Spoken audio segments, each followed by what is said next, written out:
तो भाजपा के 60% नेता या तो चरस, इसमें कोकीन, गांजा, भांग, धतूरा या दारू की और या जो लड़कियों के साथ अत्याचार करते हुए या कत्ल करते हुए या आपराधिक मामलों में लिप्त होंगे।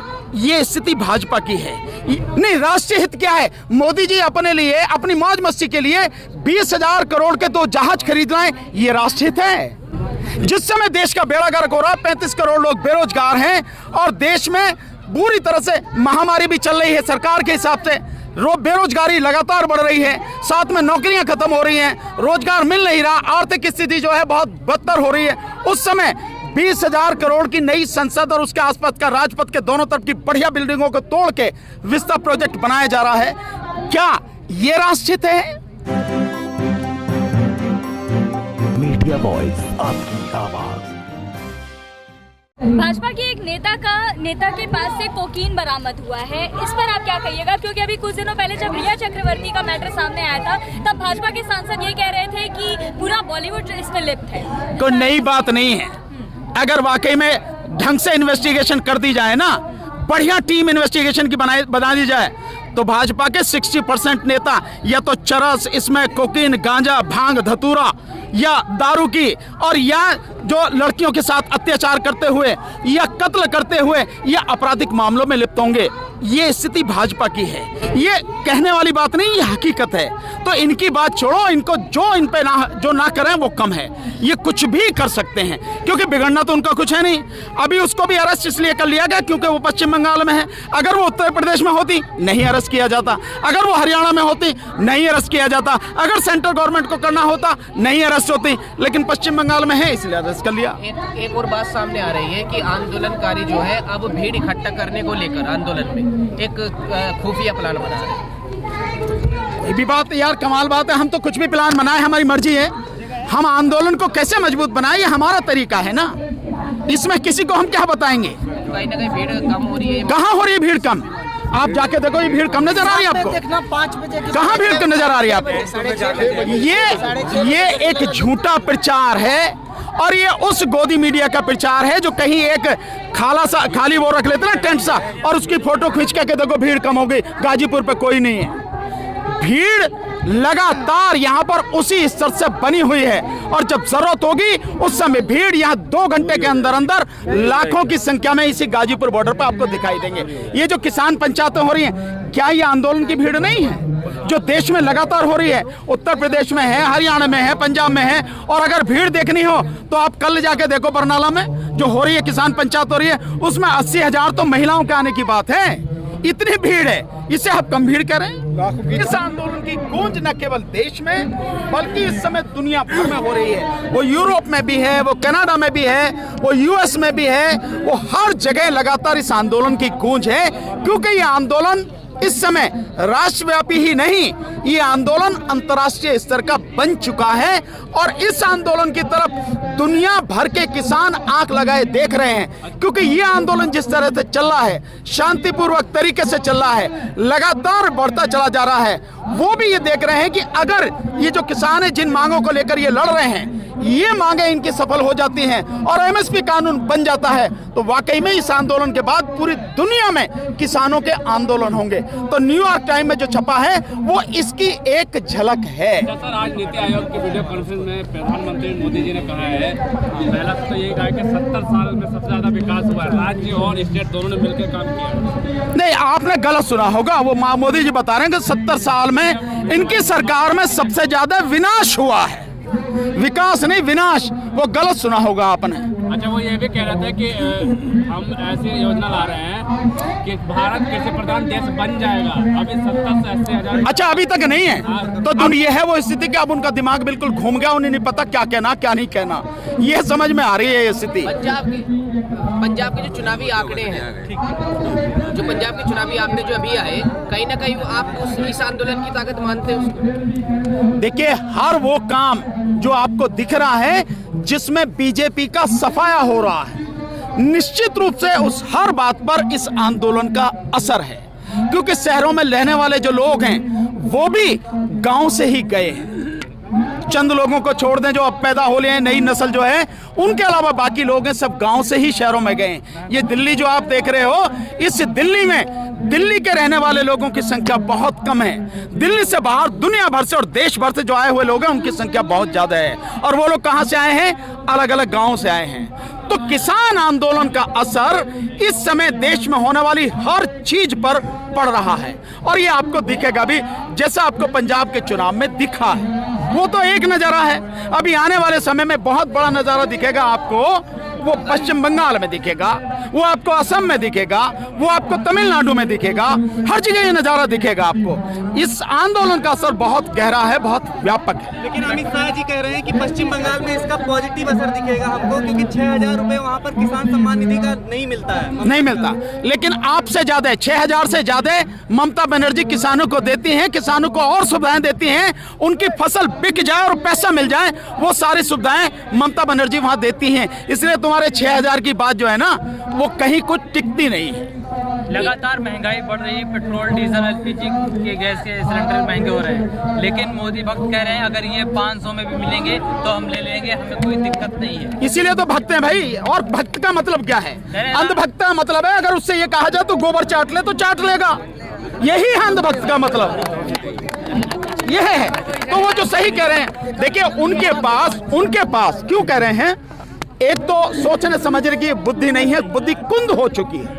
दूसरा, उन्होंने हराम की कमाई इतनी कमी की है, भ्रष्टाचार इतना फैलाया है, देश को इतना लूटा है, उनके लिए कोई फर्क नहीं पड़ता। उस इतनी लूट में से थोड़ा बहुत अगर खर्च हो जाता है। असली दिक्कत आम आदमी की है। वो जो देश में रहने वाले 120-25 करोड़ लोग हैं, उनकी असली दिक्कत है। उनका जीना जो हराम हो रहा है, इस महंगाई से जो उन पर असर पड़ रहा है, असली दिक्कत उनकी है। क्या वो कह रहे हैं? वो तो नहीं कह रहे। क्या वो कह रहे हैं कि ये अच्छा हो रहा है? नहीं कह रहे ना। वो तो बता रहे हैं कि उनकी जिंदगी हराम होती चली जा रही है। जो तेल का खर्चा, मैं अपनी बताता हूं, अपनी पहले मैं गाड़ी में तेल भराता था, गाड़ी फुल हो जाती थी मेरी 2,500 रुपए में। अब मेरी गाड़ी जो फुल होती है वो उसमें 5,000 रुपए में फुल होती है। मेरे से पूछो कैसे डबल हो गया? ये स्थिति है। सर, उनका आईटी ये कह रहा है कि जो गाड़ी खरीदने की औकात रखता है वो तेल भी डला लेगा। परेशान वो लोग हो रहे हैं जो शादी में दहेज में ले लेते हैं गाड़ी। नहीं, शादी में दहेज में गाड़ी लेते हैं, दहेज नहीं होना चाहिए, तो सही मैं मानता हूं कि ये सब दहेज प्रथा खत्म होनी चाहिए। लेकिन ये महंगाई बढ़ने का, पेट्रोल बढ़ाने का ये कोई तर्क नहीं है। तर्क आप ये बताइए कि आप पेट्रोल के दाम क्यों बढ़ा रहे हैं, इसका कोई कारण दीजिए। लेकिन इसका उन्होंने ये कहा पहले, अभी जवाब पूरा नहीं हुआ। जी जी।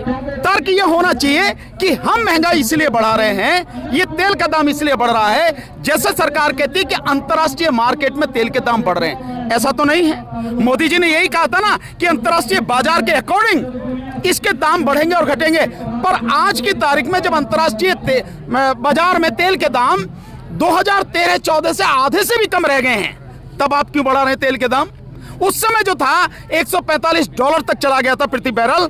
आज की तारीख में 60-61 डॉलर प्रति बैरल है, तब आप दे रहे हैं 100 रुपए। उस समय 145 में भी 72 रुपए 73 रुपए मिलता था। इसका क्या है, इसे बताएं। वो इसका तो कोई कारण नहीं दे रहे ना।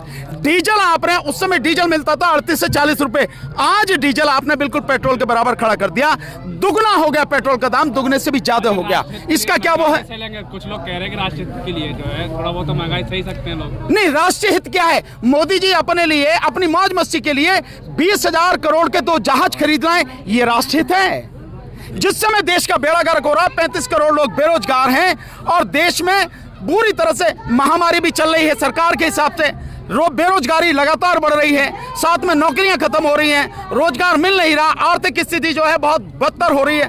उस समय 20,000 करोड़ की नई संसद और उसके आसपास का राजपथ के दोनों तरफ की बढ़िया बिल्डिंगों को तोड़ के विस्ता प्रोजेक्ट बनाया जा रहा है। क्या ये राष्ट्रहित है? इसे राष्ट्रहित बोलेंगे? आप ऐसे समय में जो ये सारी चीजें कर रहे हैं, ये राष्ट्रहित के दायरे में आती हैं क्या? आपने इस देश की शिक्षा का बेड़ा गर्क कर दिया।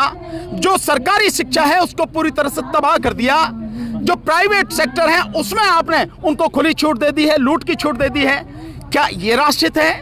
क्या आपने मेडिकल फैसिलिटी में एम्स जैसा इंस्टीट्यूट, प्राइम इंस्टीट्यूट भी कोरोना के समय में बंद हो गया, ओपीडी उसमें 11 महीने से खुली नहीं है उस समय, और ऐसे में ना डॉक्टर उपलब्ध है, ना दवाई उपलब्ध है, ना ही हॉस्पिटल उपलब्ध है। क्या इसको राष्ट्रहित बोलेंगे आप? ये राष्ट्रहित है क्या? महिलाओं की इज्जत आबरू दिन दहाड़े लूटी जा रही है, उनका कत्ल हो रहा है। क्या इसे राष्ट्रहित बोलेंगे आप? या राष्ट्रहित वो है आपका कि आपको एमएलए खरीदने हैं, आपको एमपी खरीदने हैं, सरकार बनानी है, सरकार गिरानी है, ये राष्ट्रहित है? हाँ, अगर ये राष्ट्रहित तो वाकई में उसके लिए जो हजारों करोड़ रुपए चाहिए मोदी जी को, वो तो वाकई में राष्ट्रहित की बात है। ये राष्ट्रहित नहीं है, राष्ट्रहित के नाम पर, देश हित के नाम पर ये खुली लूट है जिसको अंधभक्त पूरा समर्थन दे रहे हैं। यही देश का सबसे बड़ा दुर्भाग्य है। नेशनल मीडिया भी कह रही है कि जो इससे टैक्स जो प्राप्त होगा वो जो है देश की सुरक्षा में उल्टी तरफ से एक अलग आपको ही मदद पहुंचाई जाएगी इससे टैक्स। नहीं, कैसे पहुंचाई जाएगी उनसे ये पूछो ना। और तुम यार बार बार, मैं अभी तो थोड़ी देर पहले कहा नेशनल मीडिया, ये नेशनल मीडिया तुम हो, तुम अपने आप को छोटा कैसे आंक दो भाई? तुमने तो नहीं कहा नेशनल मीडिया, वो तो गोदी मीडिया है, वो तो गुलाम मीडिया है। ठीक है, रामदेव जी ये कह रहे हैं कि सबका रामबाण एक है, आप साइकिल और पैदल चलना शुरू कर दीजिए, पेट्रोल के दाम की कोई दिक्कत नहीं। उससे पूछा कि बकवास करने से पहले जिस अंग्रेजी गाड़ी में चलता है ना उससे नीचे उतर पहले, तब बताइए साइकिल की बात। जब तुझे हार्ट अटैक होता है या तेरे उसको हार्ट अटैक होता है तो एम्स में आके इलाज करवाता, अपनी गोलियां खा लेना जिन्हें बनाता। ये जो चीजें, इसका ठिकाना तो उन्होंने लेकिन पिछली सरकार में फोड़ दिया है कि वो आयात नहीं कर पाए। अब पिछली सरकार पे अगर फूट दिया ठीक रहा उन्हें, तो ये पूछो अच्छा पिछली सरकार कितना आयात करती थी और तुमने कितना किया? पूछा आपने? नहीं पूछा। मैं बताता हूँ, पिछली सरकार आयात करती थी 83%। जितना क्रूड ऑयल हमारे यहाँ इस्तेमाल होता है उसका 83% पिछली सरकार आयात करती थी। मोदी सरकार को 10% कम करना था as per prime minister statement. Prime minister ने जो वक्तव्य दिया उसके हिसाब से 10% कम करना था, यानी 73% आयात करना था। मोदी सरकार ने आयात किया 88%, यानी आयात 5% बढ़ा दिया। यह है मोदी सरकार का कहना। तो जो कहते हैं वो करते नहीं, और जो करते हैं उसे कभी कहते नहीं। जब हल क्रांति की बात कर रहे हैं, लेकिन चक्का जाम को देखें या फिर ट्रेन रोको अभियान को देखें, हर सरकार की ओर से हर इसको विफल बताया गया। सरकार तो विफल ही बताएगी, पर मैं आपसे पूछता हूं, आपने रेल रोको आंदोलन देखा? इस देश में, दुनिया की तो नहीं कहता हूं, पर इस देश में इतना बड़ा, इतना बढ़िया, इतना अनुशासित, इतना व्यवस्थित आंदोलन अब तक नहीं हुआ। अगर आप देखें उस दिन की रिपोर्ट्स, तो पंजाब में एक जगह इतना कम से कम 10,000 लोग एक स्टेशन पर रेल रोको आंदोलन में शामिल हुए, और उसमें महिलाओं की बहुत बड़ी हिस्सेदारी। उसी समय जिंद में देखिए, जिंद में जो महिलाओं की हिस्सेदारी है पुरुषों से ज्यादा थी। देश के कई हिस्सों में, उत्तर प्रदेश, दिल्ली, मध्य प्रदेश, पश्चिम बंगाल, झारखंड, ये ऐसे राज्य हैं, नीचे केरल, तमिलनाडु, ऐसे राज्य हैं जहां पर रेल रोको आंदोलन पूरी तरह से सफल हुआ। और तो और जहां रेल रोकी गई, आपने देखा जो हमारे किसान भाई हैं उन यात्रियों को कहीं जलेबी खिला रहे हैं, कहीं पे संतरे दे रहे हैं, कहीं पे दूध दे रहे हैं, बच्चों को पानी पिला रहे हैं, खाना खिला रहे हैं, हलवा खिला रहे हैं। आंदोलन देखा कभी ऐसा? नहीं देखा ना। तो जिसको समझ में नहीं आती है, जिसको विरोध करना है, वो जो मन में आए कहे, उसकी बात को मैं, उसकी बुद्धि को कुंद बुद्धि कहूंगा और कुछ नहीं कहूंगा।